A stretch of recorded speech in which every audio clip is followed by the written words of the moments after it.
Welcome back, guys. It's into the regular season, into the championships, end of the 2022 fantasy season, if you will. And it was one that was pegged with a little bit of controversy at the end with the Damar Hamlin situation, but overall a really, really solid year when it comes to fantasy football and defensive players alike. Tonight we're going to go over and we're going to recap the top 10 from each position: linebackers, DNs, D tackles, cornerbacks, safeties, and kind of talk about who they were, what we think about them going forward, and really just the expectation that we have as we transition a little bit into our dynasty aspect of our off-season and philosophy before we rev back up for, every year redraft leagues. But we're going to start with the linebackers. And, man, for Sade Alokin, dude, this guy switches teams from Atlanta, which is known to be a linebacker-friendly team. Their linebackers tend to get a lot of tackles. They continue to this year as well. And he had a monster season in 2021. And he turns around and has 129 solo tackles. Solo, not total, 129 solo tackles, which was 20 more than the next closest dude. This guy was all over the field for Jacksonville. And this is a Jacksonville defense that just drafted Devin Lloyd in the first round. They drafted Chad Muma, another linebacker, in the third. Granted, they brought him in and they paid him money. And he delivered. Plain and simple. 27-year-old at this point. You got to believe he's going to continue on this path of just overall destruction as a linebacker goes. What this tells me is I'm a little bit more nervous if I'm a Devin Lloyd owner, because Lloyd kind of fell off at the end of the season, got banged up. Chad Muma came in and he looked solid. It feels like if you're going to get the guy with the tackles, it's going to be Foyesade Alokin for Jacksonville. Devin and Chad might not get up into the upper echelon. Like I said, Devin, early on the season, he was a top 10 linebacker, and he dropped off tremendously. Outside of the top 20 even. Granted, I know that there was injuries, aspects of that nature, but that's part of the game. Being present and being there is, you got to do it. So what do I think about him? I think he's going to be consistent. Is he going to continue to be the front runner, top guy in the league? Seems like it. Jacksonville had a rough start to the year. They weren't playing as well as they were down the stretch. More opportunities for the defense. I think that Trevor Lawrence and that offense is going to continue to take steps forward. So there's probably going to be, once again, less opportunities for the defense. But the guy's out there, he's playing every snap, and he's able to get around the ball and make the tackles. So if you have him in Dynasty, be a blessing, because you probably picked him up for cheap a couple years ago because he kind of came out of nowhere. But kudos to you, and great season by Foyesade Alokin for Jacksonville Jaguars. Next guy is a player that I was getting a little nervous about with his mid-season change, and that's Roquan Smith. When he moved to Baltimore, he kind of dropped off a little bit. Granted, middle of the season, you're learning a new defensive scheme, and the Ravens don't have a simplistic defense. But he turned it around. He had a stellar week, week 17, for a lot of people in their championships. Ended the season with 103 solo tackles, 66 assisted, 4.5 sacks, and 3 interceptions. That's what I love about Roquan, is that he is an all-purpose guy. You're going to get some of the big plays. You're going to get the consistency with tackles. And you just have this really great floor and an even higher ceiling. The thing with Foyesade, that we were just talking about him, he had 2 sacks this year, no interceptions, some pass defenses and things like that. But he's all tackles. He had 129 solo, 55 assisted, where Roquan had 103 solo, 66 assisted.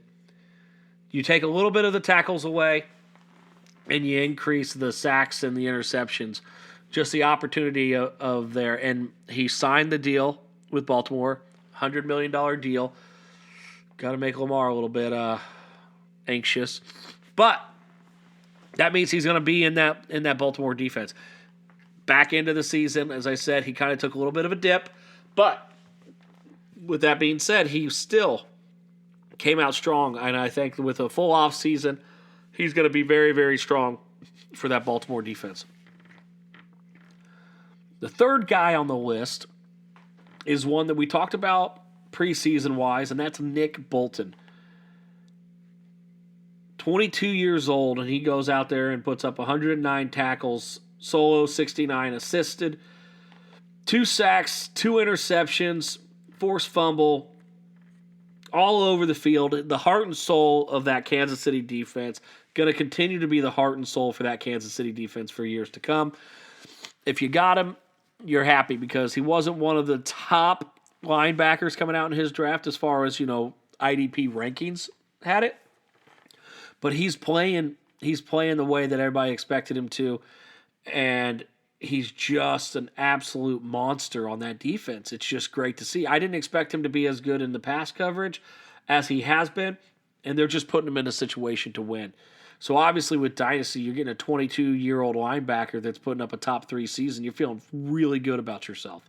Feeling really good about that being the heart and soul of your defense. Now the next few people that we got on our list are ones that are a little bit surprising.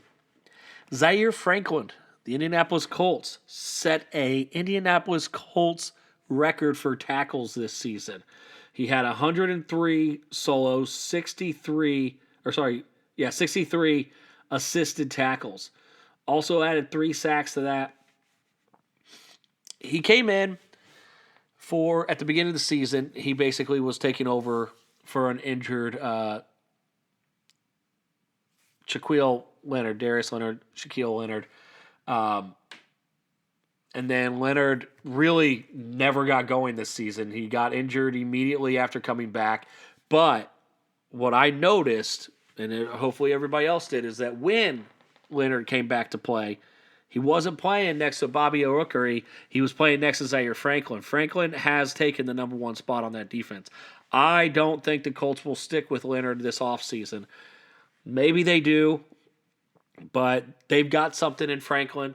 They've got something with these linebackers, and they're paying them a whole lot less money to do it. When it comes to cap situations, you never know. Now, the Colts do have a lot of cap room, so there's the opportunity that they just go ahead and keep Leonard on the team. But they're yet again going into an offseason that they might be going for a rebuild. If they're finally going to draft a quarterback, they have the 4th overall draft pick. They're probably not looking to win now. And with the injury risks that Leonard has had, he might even just step away from the game. So Zaire Franklin is the guy I would feel comfortable going into him next season. Even if Leonard comes back, I still think that he's going to be an absolute diamond in the rough on your IDP squad going into the next year. I don't think it's a one-hit wonder with him. Next guy on the list, another one that's a little bit out of left field, but not really, is Drew Tranquill for the LA Chargers. Older guy, 32 years age, but I apologize. No, not 32, 27 years old. But he did it everywhere. He had 96 tackles solo. He had 50 assisted. 5.5 sacks, so that's where he is a little bit of an outlier. He had a pick and he had a forced fumble. So he's getting a little bit more of the big plays with the pressure. He came on really a lot late in the season, as did the Chargers. When they started winning, they put Tranquill in a better situation to be able to get a little bit more pass rush, be able to get to the quarterback, be in a situation, make the tackles, and be on the field. Do I think he's going to repeat next year? No, I don't. I think that he's a situation guy that's worked out well. They still have Kenneth Murray there that started playing some more. The defense looks solid. They have a lot of tools there. But this is a guy that I just feel like is going to either fall off, drop off some. He didn't have over 100 solo tackles. I know, very close at 96. But that being said, you don't have as strong as a baseline as some of the other guys do. He predicated more on some of the sacks and the defensive plays and that aspect. Still a great linebacker. Still in the prime of his career. We're just going to have to see how it kind of pans out. Now, next up is probably the most intriguing player on the list, and that is T.J. Edwards of the Philadelphia Eagles. We've been talking about him recently. 99 solo tackles, almost got it. Man, I hope he didn't have a solo tackle contract bonus for getting to 100.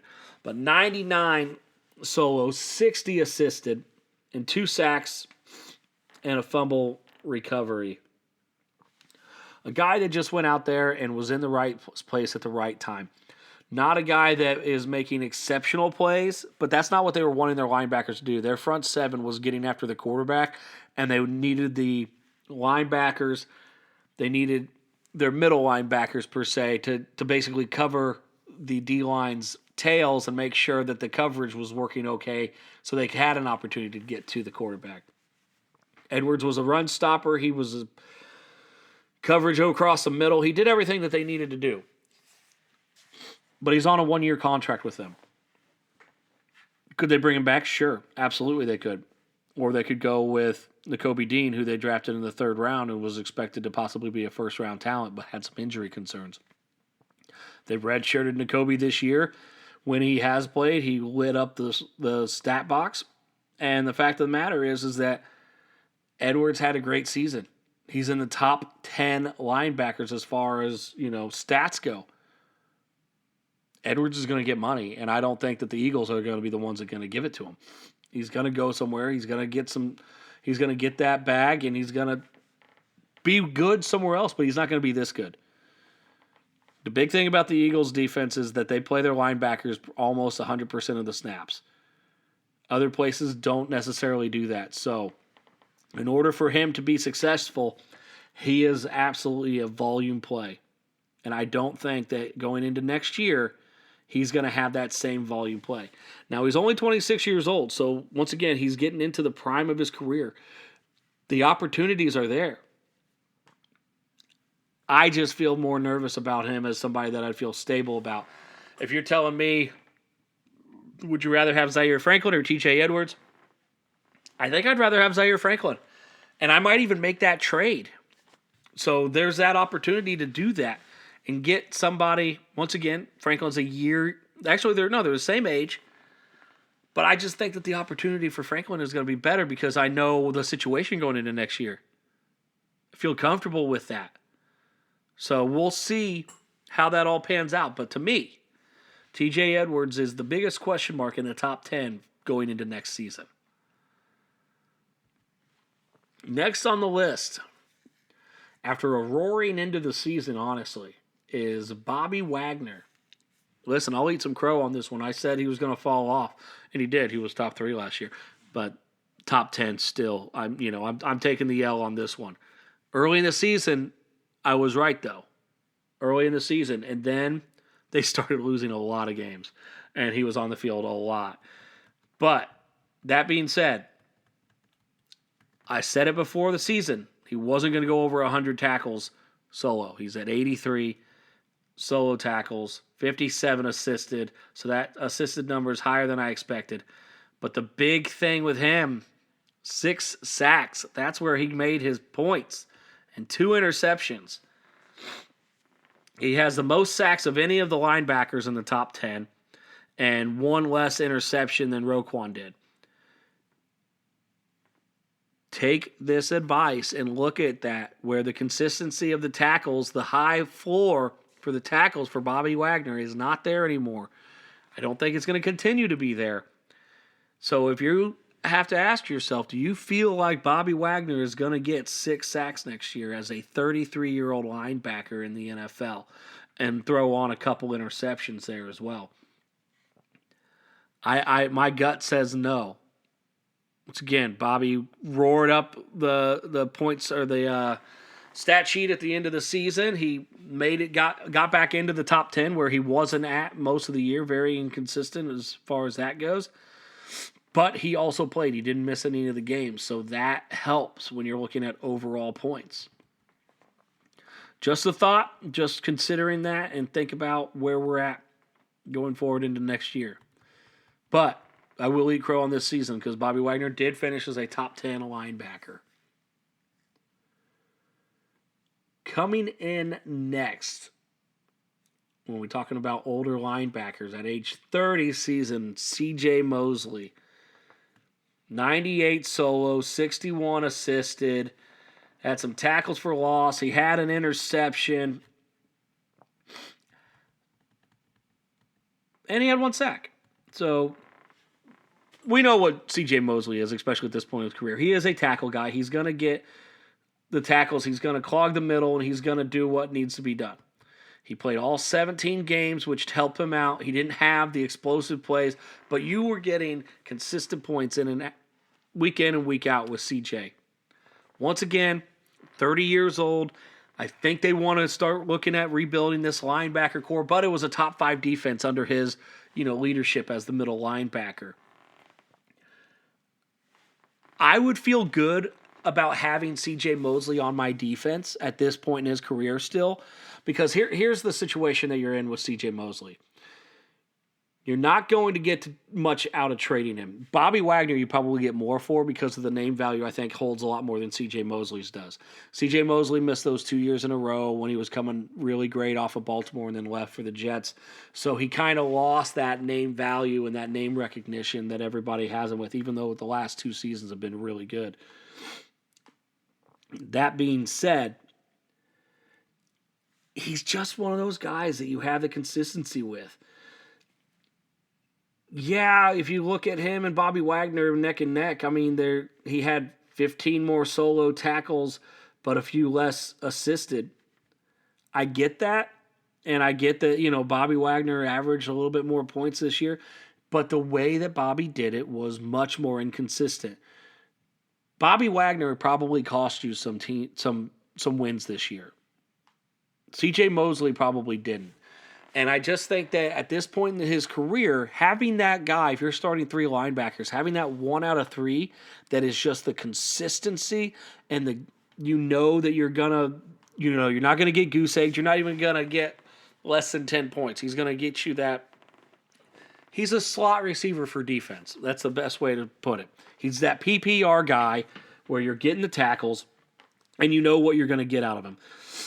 You might get surprised one game and he might go, for 100 yards or 10 tackles, 15 tackles, or get an interception or a sack, which is phenomenal. But at the end of the day, he's never going to let you down. And I think that as long as he stays healthy, that's going to be the case going into next year. Next guy on the list, and really he just dropped off being higher on the list due to a late season injury, and that is Jordan Brooks out of Seattle. 103 solo tackles, 56 assisted, had a sack, fumble recovery, fumble forced. Dude's on the field the entire time, but he did tear his ACL. He tore his ACL late in the season. The expectation for me, I don't think he's going to be starting next year on the active roster. I think he'll still be on the IR, the PUP list, going into the start of next season. You hate to see it because he's been such a force for Seattle. It's the reason that they felt comfortable getting rid of Bobby Wagner is because they have Jordan Brooks. He's been stellar. He's been just an absolute catalyst to your defense and IDP teams. But he's also only 25 years old. He could bounce back. He could be back sooner rather than later. He's definitely going to get some playing time next year in a dynasty leagues. The value that you're going to get for him in a trade right now is going to be low because of the injury. Probably better to sit on him. Now, if you're a team that is looking at him, maybe a rebuilding team, maybe a team that has a pretty solid roster for next year and maybe wants somebody that might help out for the playoff run, and maybe make an offer to the Jordan Brooks owner. Maybe he wants something this year, somebody that can give him, an ability to get to the playoffs where you already have that. Or if you're in a rebuilding spot and you really don't need him till 2024. These are the deals that you start making. These are the deals you look at and say, be honest with your team, be honest where you're at, and say, you know what? Next year, we're calling it a loss, but you're trying to compete. Here's a piece that's not as good as Jordan Brooks in his prime, but is something that you can use right now, and I'll take the risk on how he comes back, if he's just as good or if he's not. You don't have to worry about that risk. That's the opportunities for some of these trades that you can try to do. But with that being said, it's still a risk when somebody has an injury like that. The final player in our linebacker top 10 is Rashaan Evans for Atlanta. Got cut out of Tennessee, came to his former coach, Arthur Smith, in Atlanta, and put up a top 10 linebacking season. 88 solo tackles, 73 assisted tackles. That is why I felt Foyesade Aloken might not have as good as a year in Jacksonville, because Atlanta loves to spread around the assisted tackles. And I said this during the season, and I'll say it again. Pay attention to the people that are doing the stat books for these teams. 73 assisted tackle. He was probably just like helping the guy get up after the tackle, and they're saying, oh, that's an assist. That's an assist. You get an assist. You get an assist. It's Oprah Winfrey down there in Atlanta giving out tackles. It's ridiculous. But know what you're looking at and understand where you can get these valuable points. They're going to give them away. Be the person that's taking them, okay? He also had 2 sacks, 2 fumble recoveries, and 2 fumbles forced. So, a tackle hoss. And he didn't do it in his solo tackles. He did it with the assisted. Just absolutely crazy. But he's not under contract next year. Mykal Walker had a great season too. They drafted a 3rd-round linebacker in Troy Anderson, who they got a lot more playing time down the stretch on him. He also paired in when Mykal Walker was injured earlier in the season and did a very fine stand-up job. I don't know what the future is going to hold for Rashaan Evans. And he is the guy on this list that I would be trading. Let them look at last year's stats. Let them see that he's in that top 10, and let them be very disappointed when he's not there next year. He is not going to repeat, and the only way he's going to have a consistent season is if he signs back with Atlanta.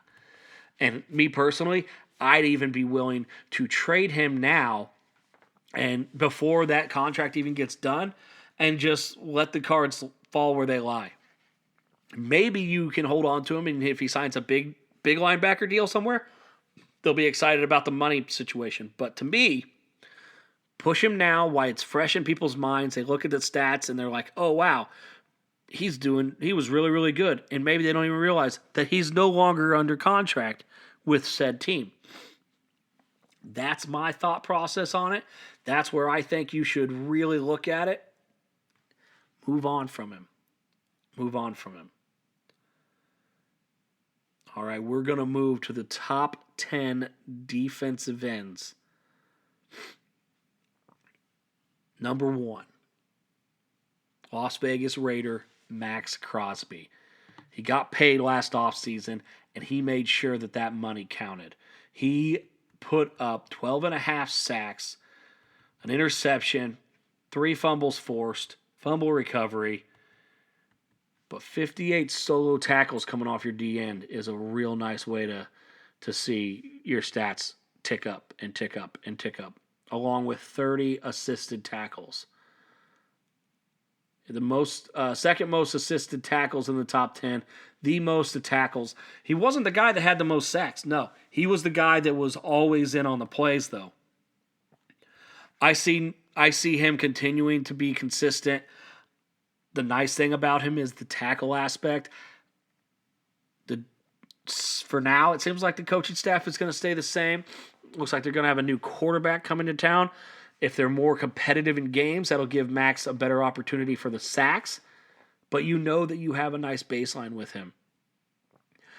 As I said before the season, you could see the stars kind of aligning. He was getting paid, but he wasn't putting up the stats that a top DN should be doing to get that money. But you could feel it coming, and this year it came to fruition in a very, very impressive way for Max. So congratulations on his season, even though Las Vegas didn't do well. But fantasy-wise, he really put himself in the upper echelon of players. Second on the list was the sack leader for the NFL, and that was Nick Bosa. And that's where he got his points, is from sacks. He had 18 sacks and 2 forced fumbles. 41 solo tackles compared to Max Crosby's 58.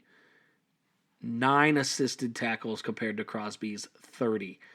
So that's where the difference lies. And that week in and week out consistency. Yeah, Bosa did phenomenal getting to the quarterback. He is one of the best, if not the best, pass rusher, period, in the NFL. You got him, you got Garrett, and you got TJ Watt at this point, I think, are the best at getting to the quarterback, bar none. But the thing with Nick is that you're not going to get nearly as many tackles. One, that defense is just absolutely stellar all across the board. So that's just kind of how it is. And two, he plays his role, and his role is to get to the quarterback, so he's going to focus on that. His run defense isn't as strong as Max's is, but that's okay because that's not what they want him to do. Both are still 25 years of age.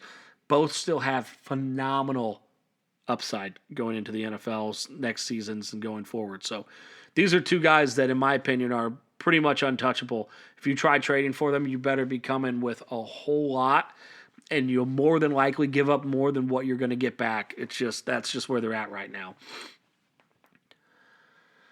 Myles Garrett comes in at number 3, finished with 16 sacks on the season, 37 solo tackles, 21 assisted, and 2 forced fumbles for him as well. Now, the thing with him and Nick Bosa is they both only played 16 games to Max Crosby's 17. But even on a points per game, Max Crosby still was able to outperform them. But Myles Garrett has been one of the most consistent defensive ends in the NFL the last 4 years. You know what you're getting out of him. He just takes care of business. 16 sacks again this year. And we're talking about it like it's meager numbers. That's a damn impressive season.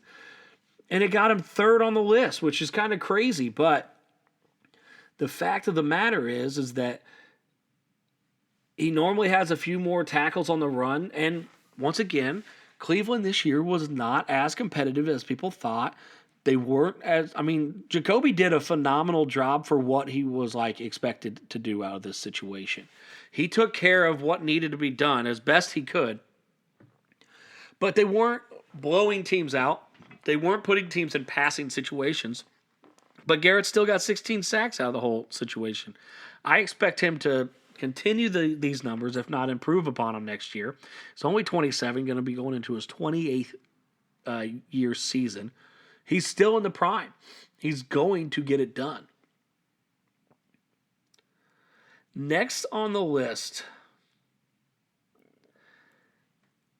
is Carolina's Brian Burns, the 24-year-old that had 12.5 sacks, a forced fumble, 34 solo tackles, 29 assisted. Solid numbers across. 12.5 is just a really nice number on the sacks. It's that number that you're not eye-poppingly, holy cow. But I feel like when you get to that, it's it used to be 10 is that magic number. I feel like 12 to 12.5 is that magic number of you were just really solid, consistent player. And the fact of the matter is that he played on a terrible Carolina team, just as I was talking about some of the other guys, Max Crosby and Myles Garrett, which to me just tells you how good these guys are because they're still putting up the stats they are in not great positioning for themselves. They're not getting as many passing down attempts as some of these other players on the list, but they're still taking care of business. Impressive season for Brian. I expect nothing but better. Teams were trying to trade for him at the trade deadline. They wanted him more than anybody else off that Carolina team, not named Christian McCaffrey, and they wouldn't do it because they think he's the catalyst of that defense, and they're probably right.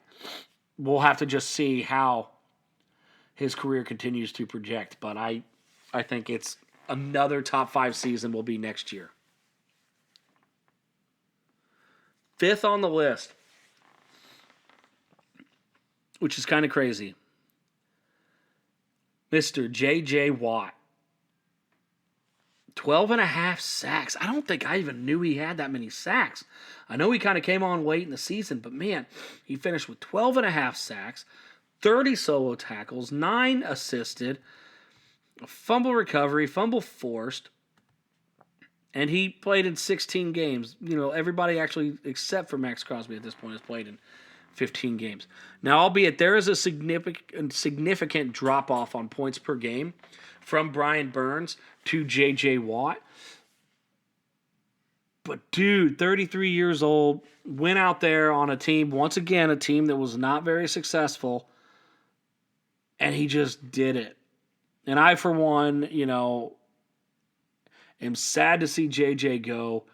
I absolutely get it. You guys didn't hear, he literally, his heart stopped in the middle of the season, Not during a game like the Damar Hamlin, but still, he's got a young son. He's done everything you could imagine as the NFL. The only thing that I really wanted to see is him, Derek, and TJ being on the same team, which apparently after JJ announced his retirement, Mike Tomlin came out and said, I was planning to try to get the band back together this offseason so we could have all of the Watts on one team. Whether that's realistic or not, I think it would have been great for them. So think about JJ playing on the other side of TJ with Cameron Hayward in the middle. Oh, JJ, you sure don't want to play one more year? Just one more, just to see. I don't want you to regret hanging it up too soon. No, but in all seriousness, phenomenal player. I've talked about him on my podcast the last few weeks, so I won't do too much into that. But congratulations on your retirement. Congratulations on your career, and we'll see you in Canton for sure.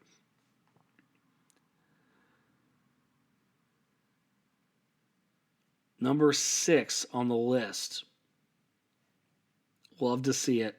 The 22-year-old Detroit Lion, Aiden Hutchinson. The fact that nobody's talking about him for Defensive Rookie of the Year is asinine. I understand how well Sauce Gardner played, and I get it that his stats, because of him just being a shutdown corner, are harder to track. But Aiden Hutchinson had 9.5 sacks, 2 fumble recoveries, 3 interceptions, 34 solo tackles, 18 assisted. 3 interceptions. The thing that is just mind-boggling about those interceptions are more so just the last one. He pretended to go off to the sideline and then jumped back in and intercepted the ball. He was playing DB, essentially. This dude is so much fun to watch. I love that he went to the hometown Detroit Lions. I think that it's just the storyline of last draft. It's beautiful. The only thing that's the problem is they didn't make the playoffs. Even though he had 2 sacks in the final game against Aaron Rodgers in Lambeau, I'm excited for his future.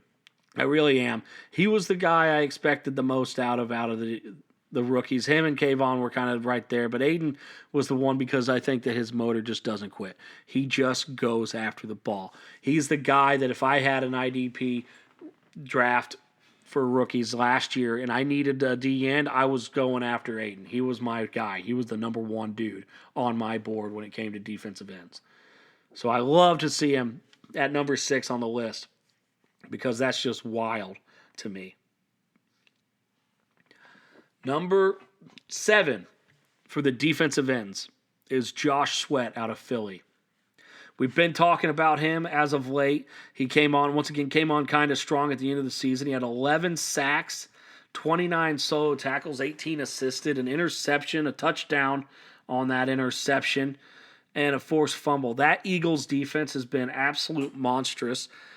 And I'm honestly surprised that this is the guy that we're seeing up there, because I feel like some of the other guys have had absolutely stellar seasons, but it's all came in waves. It's just kind of going. I mean, we will talk about Javon Hargrave, obviously, when we get to D tackles, but Josh Sweat, kudos to you, my man. It is just one of those guys. He's the young guy in that group. He's the guy that signed. He's the guy that I feel like is going to continue to be very, very valuable in fantasy, because they're going to lose some of those front guys, so he's just going to get more time and more opportunities. 25 years old, getting 11 sacks on a great Eagles defense, on a great Eagles team that I expect to be winning ball games in the future. You're probably an off-season too late to trade for him, but it still might be worth it. Next guy on the list, Alex Highsmith, comes in at number 8. Now, this is a guy that's a little tough because you could argue that it's linebacker, you could argue that it's defensive end. I put him on the list for the sheer fact that I wanted to recognize his season. 14 and a half sacks, 39 solo tackles, 23 assisted, with 5 forced fumbles. Don't get me wrong, he played with TJ Watt out, but he was a force. You put him across from TJ all season long, and it's just going to be absolutely scary next year. That being said, you put him in a linebacker position, and he's not even snuffing the top 20. He's not getting the tackles, okay? 39 solo, 23 assisted is not going to get you up with the guys that are getting over 100, right? But if he has that D-end eligibility or D-line eligibility in your league, he's an absolute value to start there every week. 14 and a half sacks. Third best on the season. So that's what I'm talking about. And he gets more tackles than most of the D-ends because he's in that linebacker role and will drop into coverage and that kind of stuff. But you just, if he's only linebacker eligible, unfortunately, an absolute stud player in the NFL is deemed basically not valuable to you, which is a shame. I do recommend that you guys possibly look at edge rushers as a person that they get bonuses for sacks, and you can put anybody in that position on your defense outside of cornerbacks and safeties. And if they get sacks, they get more points. You take down some of the points that the tackles would be because you're basically going with a boomer bust kind of player. A little bit of a weird flex, a little different, but it's worth something to think about on the offseason if you guys are bored or interested. And then there is a tie for 9 and 10. And that is Danielle Hunter for Minnesota, who had 11 and a half sacks, 47 solo tackles, 18 assisted, and a fumble forced. And DeMarcus Lawrence for Dallas, who had 6 sacks, 43 solo tackles, 21 tackles assisted, 2 fumble recoveries, 3 fumbles forced, and a touchdown. That's where some of those bonus points, big scoring touchdowns, are to get him about up to where Danielle Hunter is. So we'll go with Danielle Hunter first. Coming back off of basically missing 2 seasons, a 28-year-old out of Minnesota came back with a vengeance. 11.5 sacks is a really nice number. He kind of trailed off a little bit at the end of the season, but he has just been a really good force on that defense. It's one of the reasons why they have been so successful this year. I expect him to continue to be good going forward. I think that right around number 10 is probably a safe bet for him. He's been as high as number 3 on the season, but as I said, kind of trailed off. Around the top 10 D linemen in the league, or D ends that is a fair value assessment. You might be able to think that you're selling high on him. If that's the case, go ahead. He has had some injury concerns in the past, but I'd be comfortable with him as a guy that you know what you're getting out of. You can kind of use him to play some matchups, but he's a week in, week out starter and feel good about it. DeMarcus Lawrence, he had his 30-year-old season. Not big on the sacks, not huge on the tackles. He had, 43 is a solid solo tackle number. But even Hunter had more than that. He got his points from some big plays, some fumbles forced, fumble recoveries, knocking some passes down, and getting a touchdown on basically a sack, force, fumble, recovery, touchdown. He's getting to that age. I don't know. I think he could still be valuable. I think that, to me, the signs are there that I'm a little bit nervous. But I think that what you're going to get out of a 30-year-old defensive end for trade value is probably not worth what you would get to keep him. Now, if you're getting somebody that's going to offer you something crazy, then maybe you go for it. But to me, you just kind of sit tight. If you're a team that's going nowhere fast and you already feel that way, maybe he's a guy that you're going to try to get some picks for this season. But you're not going to – maybe you'll draft one of the big guys with those picks. But I just – he's kind of in a limbo land, where if you're with him now, you might have him until he retires. And that's not the worst thing in the world. It's not bad. I mean, he's a solid player. For instance, the next guy on the list is Cameron Jordan out of New Orleans. I had him. He's 33. I had him in leagues, and I just recently traded him this offseason. Finally, I tried to trade him for 3 seasons. Nobody would trade him. He kept being a top 10 DN, top 11 DN this year. And honestly, I kind of regret that I traded him because at the end of the year, guess what I was needing? Defensive end help. And he's just the guy that just goes out there and does what needs to be done. Gets the tackles, gets the sacks, and just takes care of business. You're going to lose some of the consistency with these guys because just maybe they're becoming more rotational pieces and they're not staying on the field nearly as much. But there's still a place for them, and that's value added. So that's going to do it for tonight. We're going to continue on with D tackles, corners, safeties next week. Got a lot to cover. I don't want to make this a 3-hour-long podcast. We'll continue to do this offseason, dive into these players, and then we'll start talking about, predictions from this last year, where those ended up. Then we're going to really start diving into the draft, man. This is the time. We got to start our draft prep now. We got to understand who we want to target, where we might be able to start moving some picks around for, figure this out, understand where these players are going to be going in our drafts. It's the fun. It's the off season as far as fantasy is concerned. But this weekend there still is football on. It is the playoffs. So go ahead and enjoy those, but do not forget that defense wins fantasy. We'll see you guys next week.